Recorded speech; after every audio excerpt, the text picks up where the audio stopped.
Na tuelekee huko Morocco ambapo timu ya taifa ya soka ya akina dada ya wachezaji wasiozidi umri wa miaka 17 Junior Starlets itachuana na timu ya taifa ya Morocco ya wachezaji walio chini ya umri wa miaka 17 katika mchuano wa kirafiki utakaoandaliwa usiku huu jijini Rabat. Timu hizo mbili zitamenyana tena katika mchuano wa pili wa kirafiki Jumatatu tarehe 7.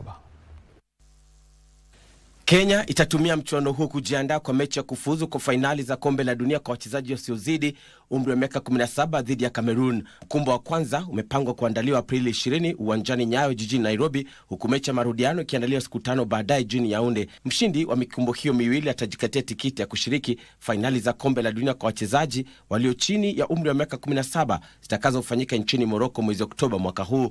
Kenya inaangazia kufuzu kwa fainali hizo kwa mwaka wa pili mtawalia baada ya kufuzu kwa mara ya kwanza katika makala yaliyoandaliwa katika Jamhuri ya Dominica mwaka jana. Kwingineko, timu ya taifa ya soka wachezaji wasiozidi umri wa miaka 20 imeimarisha mazoezi yake kabla ya kushiriki katika fainali za kombe la bara Afrika ambazo zimepangwa kung'oananga Aprili 27 jijini Cairo, Misri. Kenya imeorodheshwa kundini cha pamoja na mabingwa watetezi Senegal, Sierra Leone na Zambia. Kenya itazindua kampeni yake dhidi ya Sierra Leone Mei Mosi kabla kumenyana na Zambia siku 3 baadaye, kisha ihitimishe mchuano yake ya makundi dhidi ya Senegal Mei 7. Kocha Salim Babu anatarajiwa kutangaza kikosi cha wachezaji 23 kitakachoshiriki michuano hiyo juma lijalo. Kwa game nzuri, ukiangalia vijana pia shape ishaanza kuja. Ukiangalia game kama jana tulifunga 4 goals, leo tumepiga 1-1, wamekuja equalize baadaye, but lakini kwa game nzuri kwa sababu ukiangalia vijana wetu vile wako na unaona kama at least shape ishaanza kuja mzuri.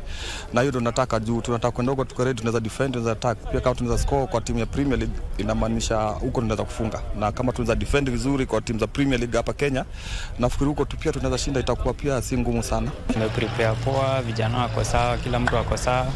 Kuna hiyo competition kwa kila position. So I think team iko in a good shape ya kwenda kucompete.